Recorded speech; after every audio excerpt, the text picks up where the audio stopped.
Il est minuit, vous rentrez chez vous en taxi et vous voilà en train de raconter vos plus sombres secrets au chauffeur, indifférent à ce que votre interlocuteur pourrait bien penser de vous. C'est ce qu'explique une étude réalisée par le sociologue américain Mario Louis Moll. Ainsi, nous serions 50% à préférer nous confier à un étranger plutôt qu'à un proche.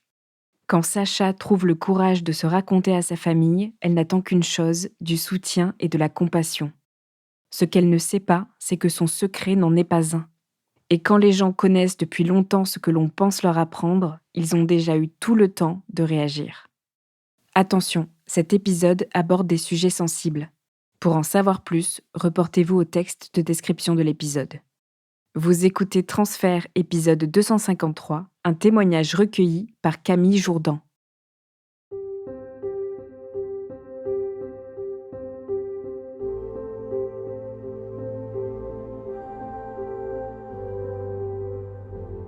Je grandis dans une famille tout à fait ordinaire avec mon frère, ma sœur, mes parents. On a une petite vie tranquille à la campagne, dans un petit hameau où tout le monde se connaît, où les copines viennent facilement à la maison, où le voisinage est aussi facilement accessible. Et de l'extérieur, la famille parfaite, avec de la joie, avec des anniversaires, avec des moments de partage. Mais ça, c'est le point de vue de l'extérieur. De mon point de vue, c'est tout autre chose puisque je subis l'inceste de mon père à partir de mes 3 ou 4 ans jusqu'à l'âge de 15 ou 16 ans. Ça reste un peu flou.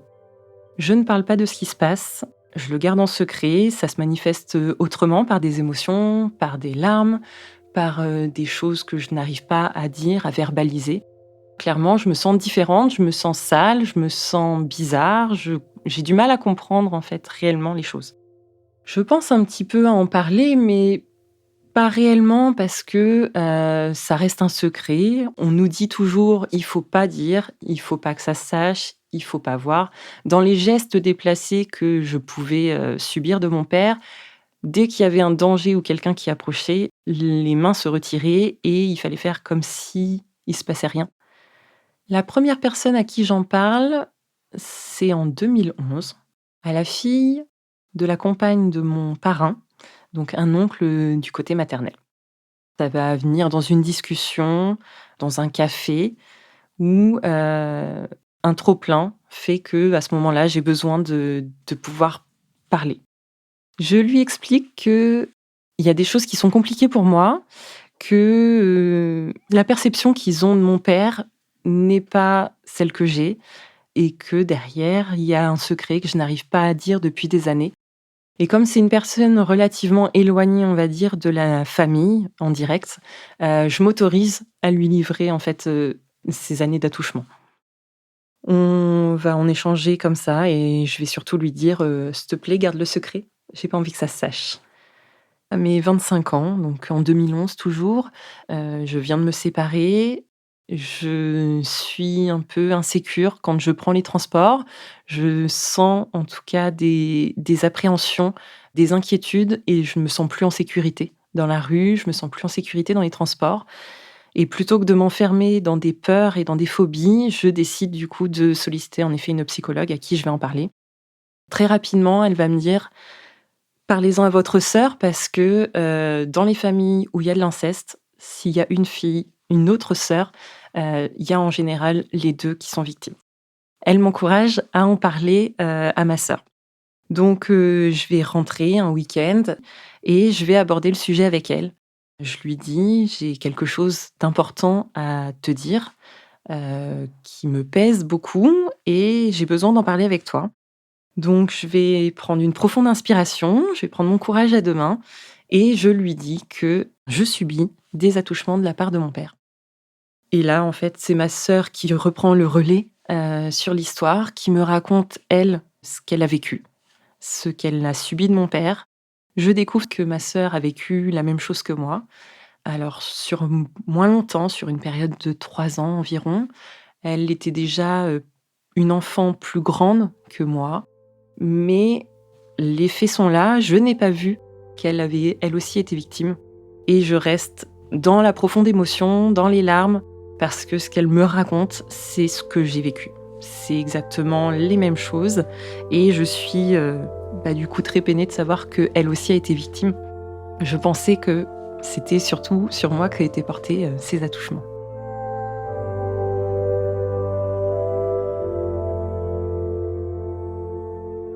La question, c'est que fait-on? Il va falloir pouvoir en parler. Moi, je refuse de continuer de porter ce secret et j'ai besoin en fait de pouvoir en parler aussi à mon frère, à ma mère et de pouvoir dire réellement pourquoi c'est compliqué pour moi depuis toujours.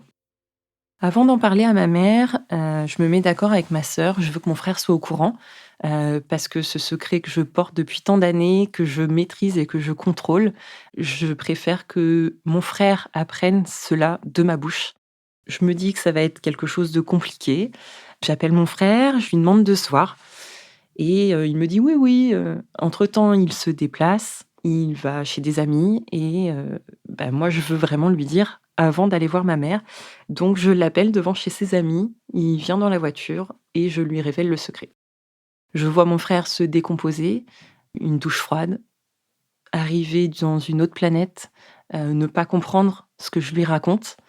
Les bras lui en tombent et c'est assez compliqué sur le moment, de pouvoir, l'accompagner en fait sur ces paroles en fait que lui n'a jamais perçues.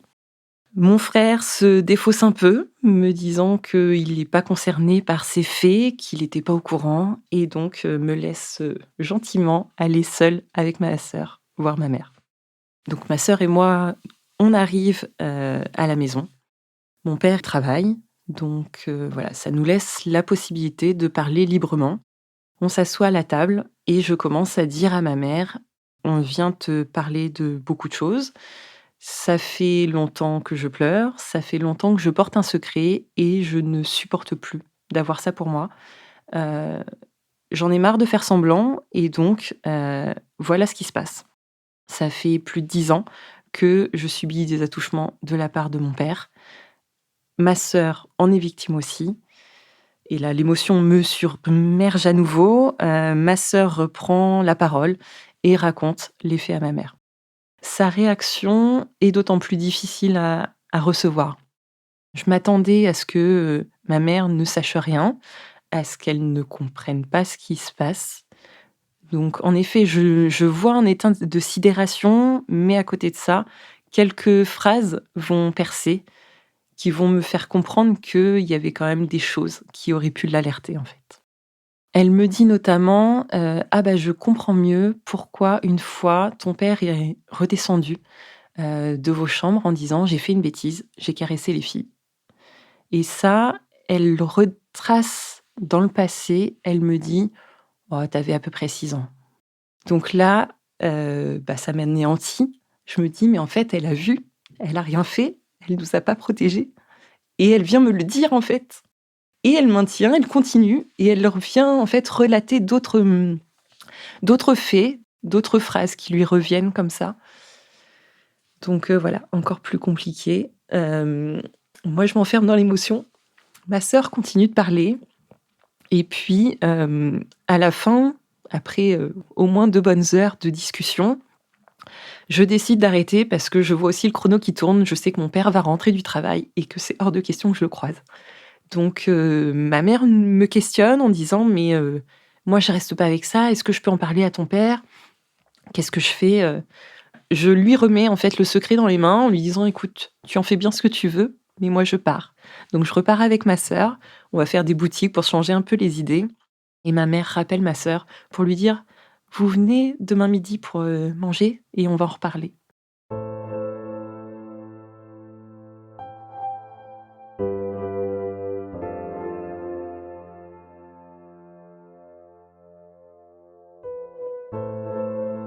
Le lendemain, j'arrive, ils ont préparé la table, il y a l'apéro.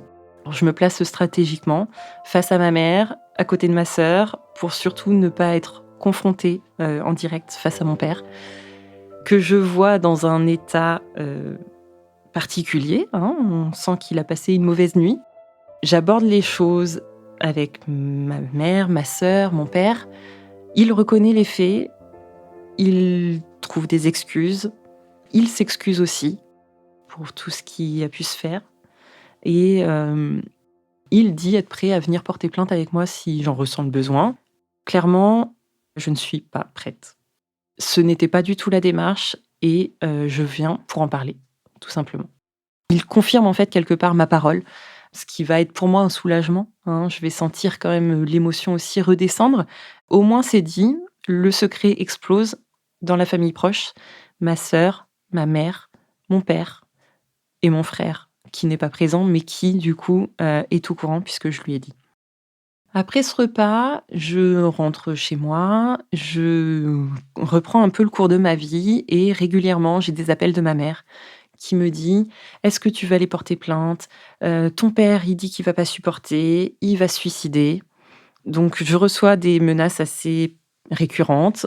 On me fait porter à nouveau un poids, le poids de la vie de l'autre, cette menace un petit peu de: «Si tu parles, eh ben, il y aura des conséquences et c'est toi qui vas les assumer». Noël 2011 approche, un repas de famille est prévu comme, toujours, donc avec la présence de mes cousins, de mes 2 grands-mères, de mon parrain avec sa compagne et les filles de celle-ci, dont l'aînée est au courant puisque c'est à elle que j'avais révélé ce secret. Ma mère me questionne à plusieurs reprises sur: «Est-ce que je serai présente à ce Noël?» réitérant un petit peu les propos de mon père en disant que: «Oui, mais si tu viens, tu vas révéler le secret, tu veux en gros, mettre le bazar dans la famille». Donc vient un petit peu encore ce côté à me faire culpabiliser, sauf que, bah, mes grands-mères ont 90 et 80 ans, donc il y a un moment, non, je ne vais pas les tuer juste pour un secret qu'on a gardé pendant aussi longtemps, et puis on reste aussi sur, un jour de fête. Ce Noël s'avère très compliqué à vivre pour moi puisque, autour de cette grande table réunie, mon père se met pas très loin de moi avec des regards, beaucoup, qui sont difficiles à vivre pour moi. Mais heureusement, du coup, j'ai le soutien de cette, cousine par alliance qui, elle, est au courant de l'histoire et par des regards, on va se comprendre sur beaucoup de choses qui vont me déranger, qui vont être compliquées à vivre, notamment quand on entend un petit peu les adultes, valoriser mon père en sachant, nous, réellement qui il est. À des moments, on arrive à sortir de table, à aller, échanger toutes les 2, à pouvoir, échanger sur son comportement, sur cette poursuite un petit peu quelque part que je vais avoir de la part de mon père, que ce soit par le regard, que ce soit un déplacement, que ce soit, voilà, des choses comme ça, où je vais sentir en tout cas qu'elle, elle comprend la détresse que j'essaie de cacher, que j'essaie de masquer.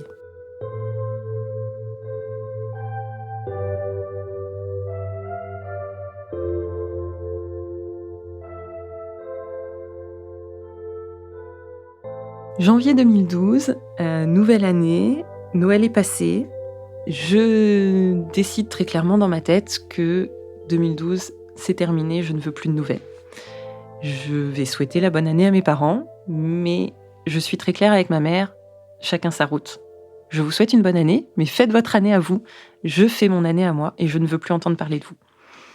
Je vais recevoir du coup beaucoup de messages de ma mère sur mon répondeur. Je ne réponds pas. Et puis, continue les messages. Janvier, février, mars. Trop bon, trop con, comme on dit des fois. Je reprends contact avec ma mère, me disant que elle n'est pas responsable de tous les actes dont j'ai été victime. On fixe une date ensemble, je mange avec elle un midi. Au début, on commence par des banalités. Et puis, à un moment, elle me dit: «On va quand même en parler». Elle veut absolument me dire que mon père a écrit une lettre pour expliquer les faits, pour expliquer pourquoi il a fait ça, et elle voudrait que je la lise. Sauf que ça fait 3 mois où les larmes se sont un peu absentées de ma vie. L'émotion et les difficultés, par rapport à toute cette histoire, le fait de les avoir mis à distance, ça s'est stoppé. Donc je ne veux pas entendre parler de cette lettre. Et puis elle insiste, je cède, je lui dis OK pour un passage et là, elle me lit que si ça a commencé, c'est de ma faute. J'ai pris un bain avec mon père Ah oui, j'avais 3-4 ans. Et j'ai touché la mauvaise partie de son corps. Suite à ça, il a décidé qu'il fallait, aborder ce sujet-là avec ses filles parce qu'il y a beaucoup d'ordures dans le monde et beaucoup de dangers. Voilà d'où seraient partis, de base, les premiers attouchements. Voilà son cheminement et là, bah, je reste sidérée. Je suis, sur le cul d'entendre tout ça et de me dire: «Mais en fait, il reconnaît et elle cautionne». Elle se dit: «C'est pas de sa faute, il a voulu faire autrement». Je ne veux plus en entendre plus. Faut savoir que cette lettre fait 8 ou 10 pages, recto verso. Je la stoppe et je lui dis: «Bah, voilà, je savais qu'il fallait pas que j'écoute ce que tu viens de me dire. Une fois de plus, tu es en train de dire que c'est de ma faute et je ne suis pas d'accord avec ça, donc arrête ta lettre». Elle replie sa lettre, elle va la poser à côté d'elle. Elle va pas me la donner, hein. Elle va bien la garder et puis, je vais stopper la discussion et même ce moment d'échange où je regrette, en fait, clairement, d'être venue, d'avoir encore fait un effort et d'avoir encore pris sur moi pour eux, en fait. Donc je vais repartir, avec ma colère, avec, mes émotions, avec mes larmes. Je vais, remettre le silence entre nous.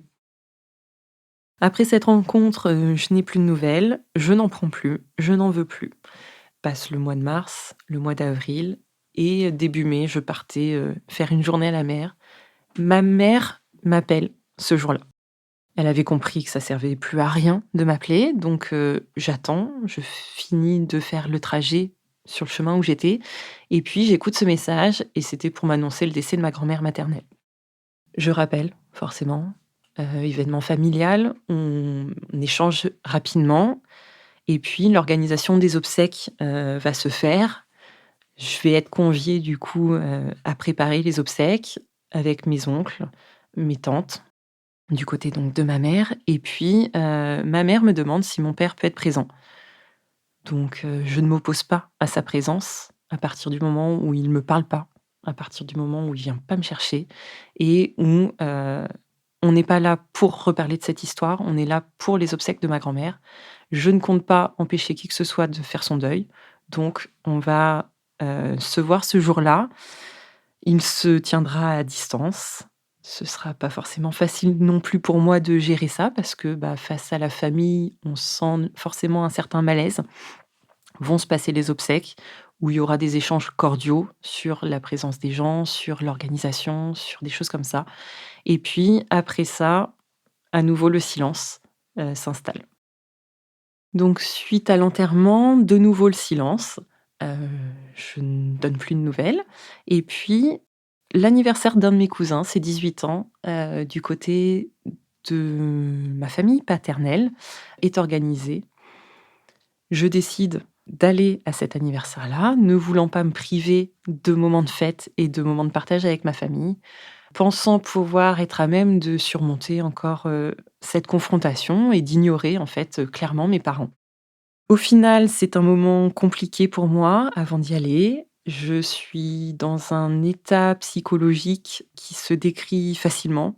Du stress, de la colère, de l'énervement, 3 heures de route à faire, une pile électrique. Clairement, je ne tiens plus en place, j'appréhende énormément et le stress monte, monte, monte. J'arrive à l'anniversaire de mon cousin, au début seule, avec la famille, bonjour, bonjour et puis mes parents arrivent et là, je scotche et je me dis: «Comment je fais pour ne pas lui dire bonjour?»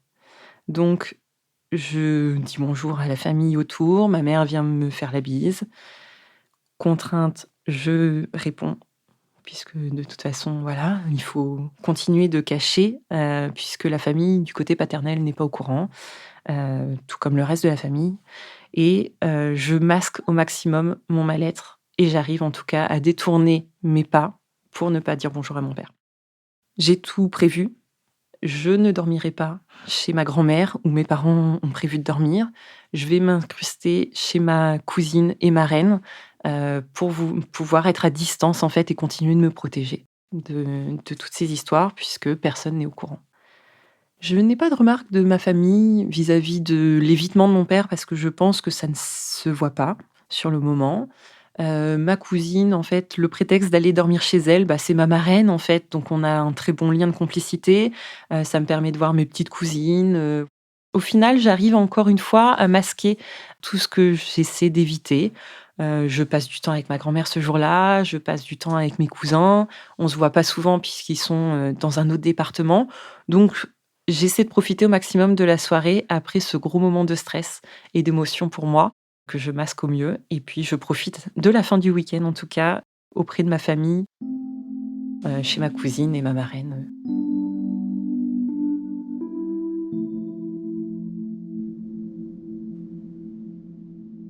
Noël 2012, ma sœur m'invite à fêter Noël chez elle, donc dans un autre département, à la montagne. Elle invite mon frère également, mais bien sûr mes parents et ma grand-mère du côté paternel. Clairement, je lui expose que non, je ne viens pas. J'ai révélé le secret.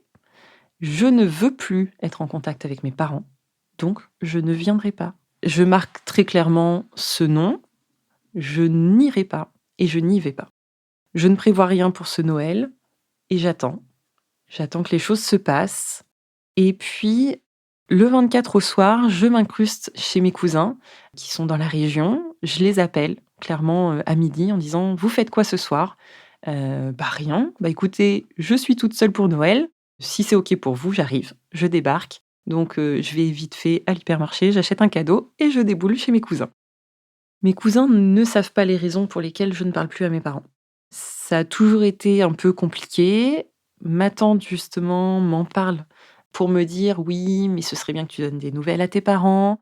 J'essaie d'en parler à ma tante, de lui faire comprendre à demi-mot les difficultés, le secret et ce qui, me fait souffrance, ce pourquoi je ne parle plus à mes parents.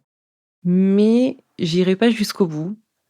C'est la sœur de ma mère, je sais qu'elles ont une certaine complicité. Je sais aussi que mes parents sont très présents quand il y a des difficultés, pour ma tante, auprès de mon oncle et donc je ne lui dis pas ce qui se passe.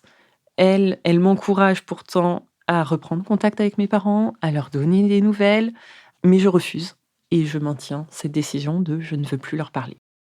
Donc ce Noël se passe, 2013 suit son cours, le silence et le non-contact avec mes parents se perdurent et puis j'échange avec, la belle-fille de mon parrain, pour qui le secret est trop lourd à porter et qui va donc le révéler à sa mère. Cette dame m'appelle, en me disant: «Écoute, ma fille m'a dit ce que tu vis. Elle m'a dit ce que tu as vécu et je sais que je n'ai pas le droit de t'en parler. Elle m'a dit de garder le secret, mais moi, en tant que maman, c'est hors de question». Elle pose les mots en me disant: «Écoute, c'est pas normal, je suis pas d'accord. J'aurais su avant, je t'aurais aidé plus tôt. Moi, je suis là et je vais t'aider. Il y a pas de problème».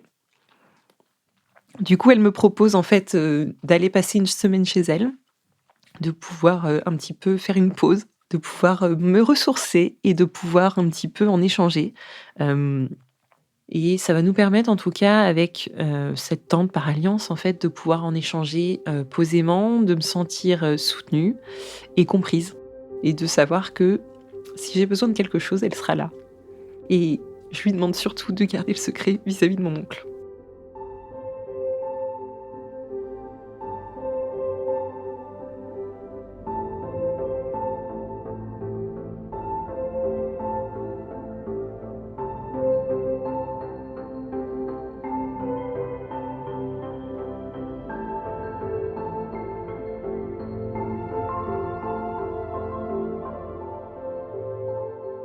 J'aborde le sujet plus facilement avec mes amis depuis que j'en ai parlé avec la psychologue. J'en parle avec mes amis parce que, bah, ça donne des clés aussi à mes réactions émotionnelles, régulières, à ces incompréhensions de liens de famille. Parce que, bah, il y a beaucoup de choses qui, moi, viennent me questionner, qui viennent me confronter, en fait, à mon histoire et des limites parents-enfants que je ne comprends pas, en fait et que je ne discerne pas. Donc c'est des choses que je peux plus facilement échanger avec eux, en effet.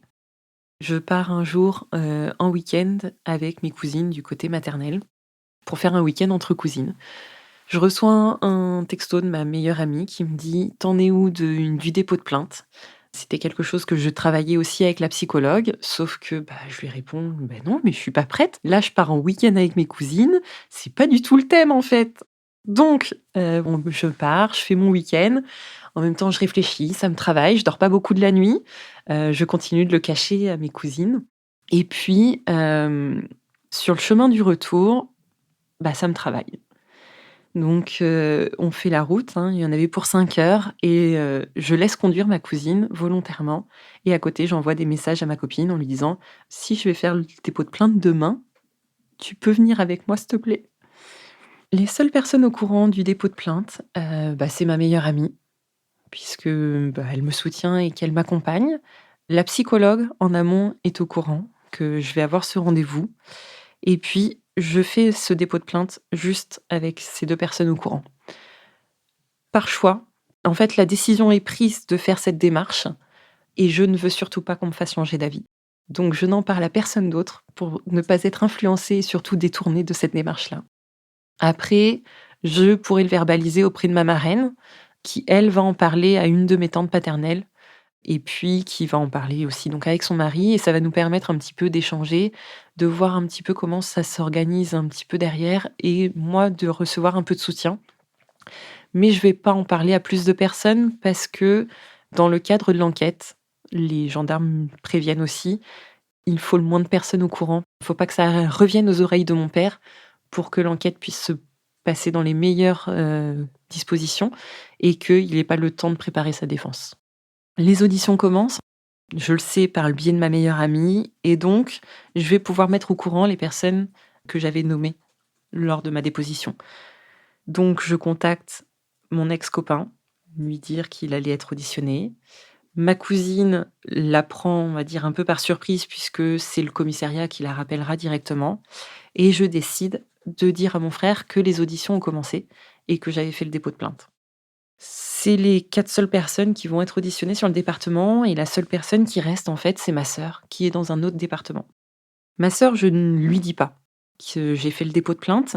Je ne lui dis pas qu'elle va être auditionnée parce que le transfert de dossier d'un département à un autre peut prendre plusieurs mois.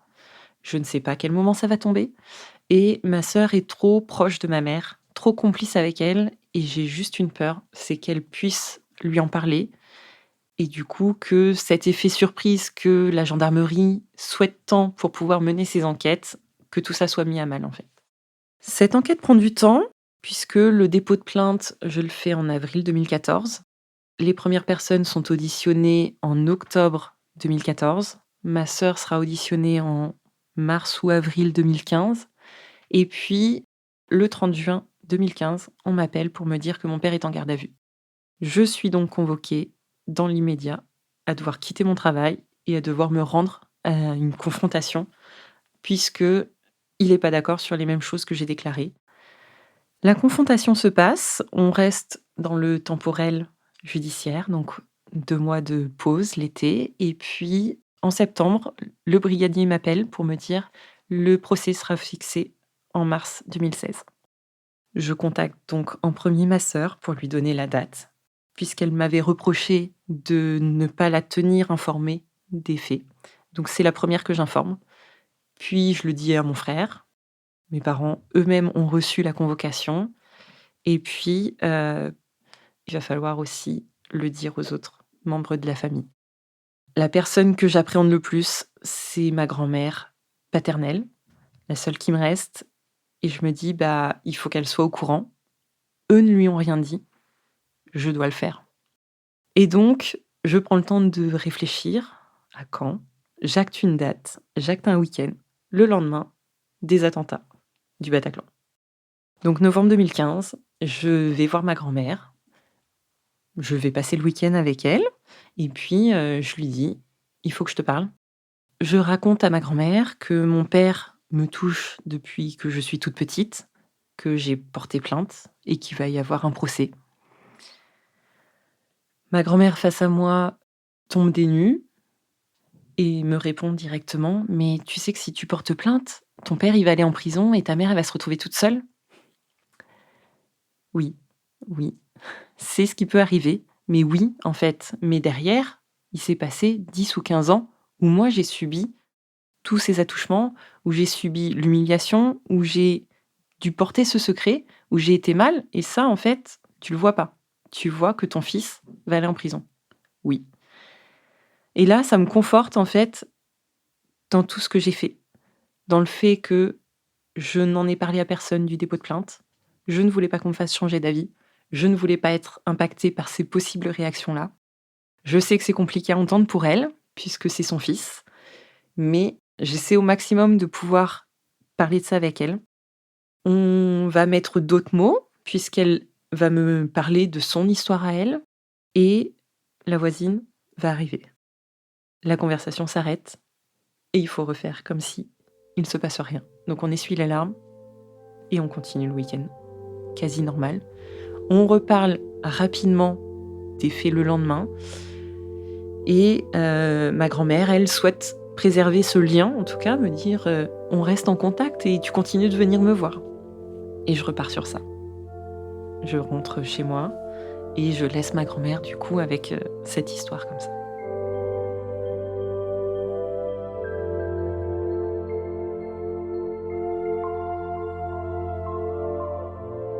Ce procès qui arrive, d'autres personnes donc sont au courant puisque ma marraine, et donc cousine paternelle, était au courant. Un oncle et une tante paternelle étaient au courant. J'ai commencé aussi à en parler à d'autres oncles de la famille et des cousins, puisque, comme je le disais à ma grand-mère, je voulais aussi que les gens puissent la soutenir après. Ça permet à mes oncles du côté de mon père de parler, d'en échanger, de se positionner, d'être outrés, très clairement, par tout ça et vraiment d'être un petit peu dans un rejet. Parce que ces actes sont intolérables et parce qu'eux ne l'acceptent pas, ils ne les cautionnent pas. En revanche, du côté de ma mère, toute la fratrie n'est pas au courant et mes oncles ne sont pas au courant et mes parents ne vont leur en parler que 10 jours avant la date du procès. Ils vont les appeler en leur disant: voilà ce qui s'est passé, on a été auditionnés, il y a un procès dans 10 jours, ça risque d'être médiatisé, donc on vous en informe. De là, je vais avoir des appels de certains pour me dire: «Mais on vient d'apprendre, t'aurais pu nous en parler, t'aurais dû nous dire», donc dans le soutien. D'autres, je pense, qui sont dans leur peine, dans leur souffrance, donc je vais pas forcément avoir de nouvelles.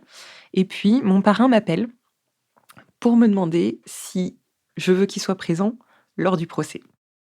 Ma réponse, elle est claire, comme pour tout, je fais mes choix. En fait, si j'en parle, c'est pour que ce secret, il explose, c'est que j'ai le droit d'être reconnue en tant que victime. Si tu veux venir, tu peux. Si t'as pas envie, que c'est trop compliqué pour toi, tu as le droit de pas venir, tu feras comme tu veux.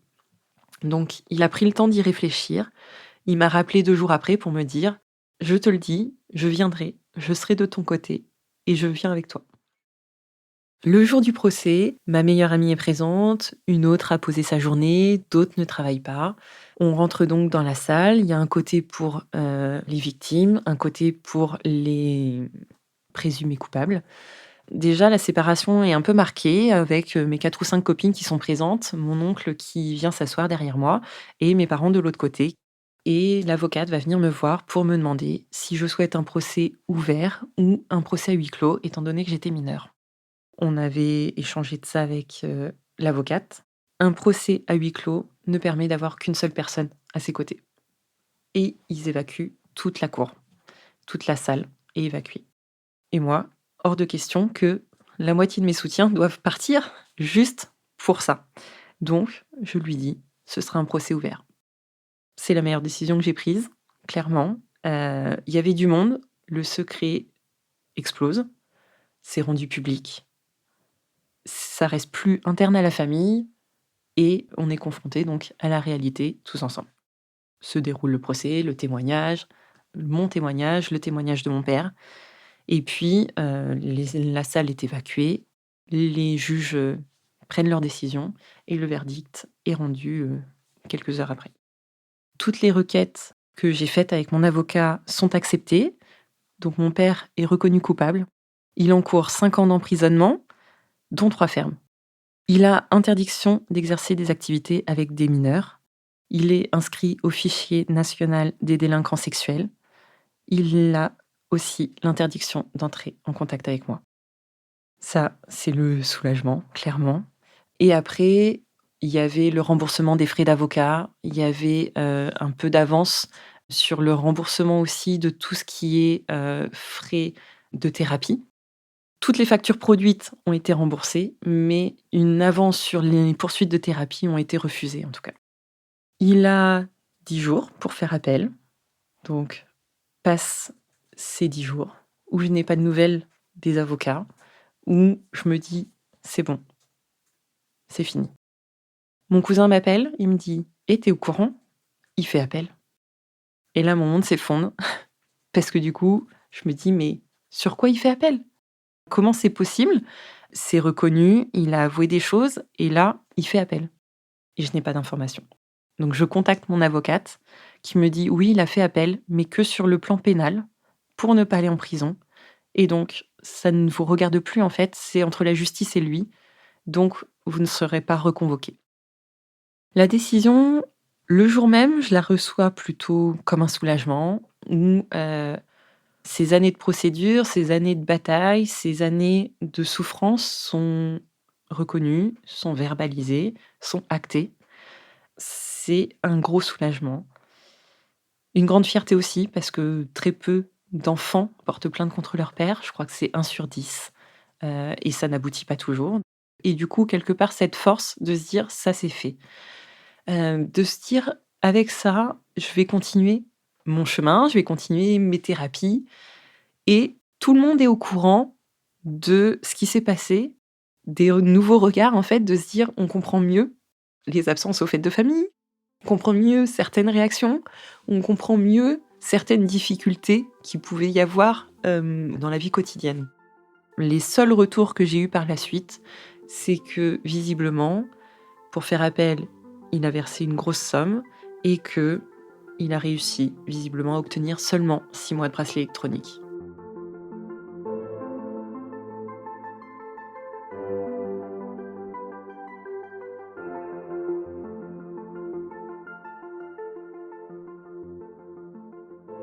Les relations avec ma famille, paternelle sont très diminuées. Réellement, j'ai plus de contact qu'avec ma cousine et marraine et ma grand-mère, là, un tout petit peu. La distance s'étant instaurée, avec mes oncles et mes tantes, comme eux ne me sollicitent pas, je ne les sollicite pas.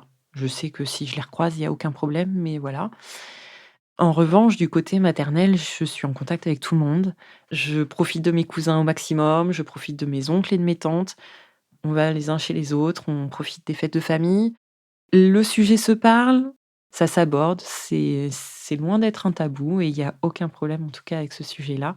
Ça laisse place aux émotions qu'on laisse à tout le monde aussi de partager les siennes. Il y a ceux qui continuent de parler à mes parents et il y a ceux pour qui c'est très clair aussi, où ils ne veulent plus de contact. Après le procès, ça marque une cassure notamment avec ma sœur. Ma sœur qui devait venir me voir juste avant le procès, qui change d'avis et dont je n'ai plus de nouvelles. La rupture de contact avec ma sœur a été compliquée sur le moment, parce que c'est vrai que j'attendais peut-être un soutien de sa part, du fait d'avoir vécu les mêmes choses, du fait d'être à 2 et de pouvoir dire: «Je fais aussi la démarche pour toi. Ce que moi j'ai travaillé, ce que j'ai commencé à mettre sur la table, je fais le chemin et tu pourras juste te confirmer si c'est trop compliqué pour toi». De ce que j'ai cru comprendre, elle n'a pas souhaité porter plainte. Elle a à demi-mot confirmé entre les lignes mes propos auprès de la gendarmerie. Depuis le procès, je n'ai plus aucun contact avec ma sœur. Les 2 seules fois où je l'ai vue, c'est au moment du mariage de mon frère, où elle était présente avec son compagnon et ses 2 filles. Ce que j'en sais, c'est qu'elle aurait préféré avoir des garçons, qu'elle ne veut plus me parler, qu'elle voilà, elle garde à distance. J'ai des échos par le biais de certaines personnes de la famille, mais c'est tout. Il n'y a aucun contact avec elle. Je l'ai recroisée aussi au mariage de ma cousine, où pareil, chacun fait sa vie, totale indifférence, total inconnu. Visiblement, ces filles ne savent pas forcément que j'existe. Moi, j'ai rencontré sa première fille quand elle avait 1 mois, mais après les événements ont fait que ça s'est stoppé comme ça. Donc voilà, ça a été douloureux sur le moment, donc en 2016. Aujourd'hui, je fais avec. Je me dis que ça préserve aussi mon énergie et ma vie, dans le sens où je sais qu'elle est très proche de mes parents, qu'elle continue, elle, de les côtoyer et que, je ne cautionne pas ça. Je me dis juste que certainement, peut-être un jour, elle aura besoin d'une épaule, d'une confidente. Elle sait, elle a mon numéro, elle pourra revenir et j'essaierai de la soutenir s'il y a besoin à ce moment-là. Mais, je ne ferai pas le premier pas. J'ai fait mes choix, je les assume. Je savais que les conséquences pouvaient être de cet ordre-là et voilà, je me dis: «Ça fait des comptes en moins à rendre à quelqu'un» et je profite de ma vie maintenant. Depuis, ça fait, 7 ans que je n'ai plus de nouvelles de ma sœur, qui a 2 filles, qui a son compagnon, qui continue de confier, ses filles à mes parents. Avec mon frère, on est toujours en contact, on se voit. Il m'a invitée donc à son mariage. Je suis allée à son mariage. J'avais posé clairement aussi les limites avec lui. Je n'ai fait que le vin d'honneur. Il y avait pas suffisamment de personnes pour être présent dans la salle. Je voulais pas être confrontée à mes parents. Aujourd'hui, lui comprend la décision. Il reste, à peu près neutre entre mes parents et moi. Il fait pas normalement de retour sur, ce que chacun vit. Il a organisé tout son mariage aussi en fonction de cette non-communication, pour préserver les uns et les autres. Il avait bien posé le cadre aussi à mes parents de dire: «Vous n'allez pas la voir. Il y a d'autres personnes qui veulent pas vous voir, donc vous n'y allez pas et les photos de mariage, ce sera sur la liste que j'ai décidée. Donc le photographe n'appellera pas la famille complète. Ce sera telle personne, telle personne, telle personne». Donc c'est vrai que tout ça, c'est des preuves d'amour, en tout cas. Mon père et ma mère, donc je n'ai plus de nouvelles. Je maintiens et je ne compte plus jamais en avoir. J'ai toujours quelques infos qui traînent, hein. Dans les conversations, dans la famille, forcément, il y a des choses qui se parlent. Hem, je sais que ma mère est toujours avec mon père. Une fois encore, chacun fait ses choix et les assume. Je n'ai pas plus d'informations que ça. Je sais qu'ils sont tous les 2 à la retraite. Je sais que, voilà, ils continuent de voir ma sœur. Je sais que j'ai encore de la famille qui continue de les voir. J'ai pas plus d'informations. Je n'en veux pas plus. Ils ne cherchent plus le contact. Juste ma mère avait essayé pour mes 30 ans de m'envoyer un message. Je n'avais pas ce numéro-là. Elle me reprochait le fait que j'aurais pu reconnaître au travers du message que c'était elle qui me parlait. J'ai vite coupé court. Ça a été le dernier vrai message depuis le procès et depuis tout ce qui a pu se passer. En parler aujourd'hui, c'est continuer de tourner la page, pouvoir surtout passer le message que grâce à la thérapie, on peut avancer, on peut retrouver le côté positif de la vie et voir que la vie est belle. Parce que c'est vrai que tant que les démarches n'ont pas été faites, le temps qu'on est dans la souffrance, on a du mal à voir la lumière au bout du tunnel. Mais si on est encore là, c'est qu'il y a des forces, il y a des ressources, il y a des gens sur qui on peut compter et je pense que ça, c'est important que d'autres personnes puissent entendre ce message-là. C'est reprendre le pouvoir sur sa propre vie, pouvoir se dire qu'aujourd'hui, je n'ai plus honte. Oui, je suis une victime d'inceste, mais je n'ai plus honte. La honte, c'est lui qui doit l'avoir. Et ça, je pense que c'est important. Et c'est important de pouvoir choisir ses relations, de pouvoir mettre un stop, de pouvoir s'éloigner des personnes toxiques, de pouvoir se dire que c'est pas parce que c'est la famille que c'est la famille de sang et que à tout prix, c'est la famille. Non, c'est la vie. Il y a des personnes bonnes, des personnes mauvaises et il faut savoir juste s'en écarter pour pouvoir respirer, en fait.